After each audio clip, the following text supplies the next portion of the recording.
काय नाव आहे आपलं? अनंत रामराव जोशी. आणि गाव कोणता? बाबळगाव, जिल्हा कोणता? धाराशिव जिल्हा. धाराशिव. बरं. काय त्रास होता तुम्हाला? मला गुडघेदुखीचा त्रास होता. बरं. आणि केव्हापासून होता हा? 2 वर्ष झालं. 2 वर्ष झाले. एक्सरे वगैरे काढलं होतं? एक्सरे काढला होता. बरं. त्यामध्ये एक गॅप आहे असं सांगितलं होतं. बरं. आणि माझ्याकडे मागच्या वेळेस केव्हा आले होते तुम्ही? 3 वेळेस झाले, याचे 1 महिना झालं. बरं. म्हणजे 2 वेळेस पहिले केलं ना, आजचं जे तर तिसरी वेळ आहे. बरं. तर जे लास्ट टाइम जे 2 वेळेस केला होता तुम्ही, 2 वेळेस मध्ये किती कमी झाला होता त्रास? 60% पर्यंत त्रास कमी झाला. बरं. आणि याच्यासाठी काही गोळ्या औषधं वगैरे काही घेतले होते तुम्ही पहिले घेतले होते. बरं. पण गोळ्या औषधांनी तात्पुरताच फायदा झाला? तात्पुरता फायदा होत होता. आता प्रमाण बरंचसं कमी झालं दुखायचं. प्रमाण बरंचसं कमी आहे.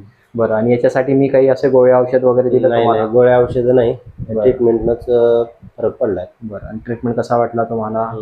ट्रीटमेंट छान आहे. ओके.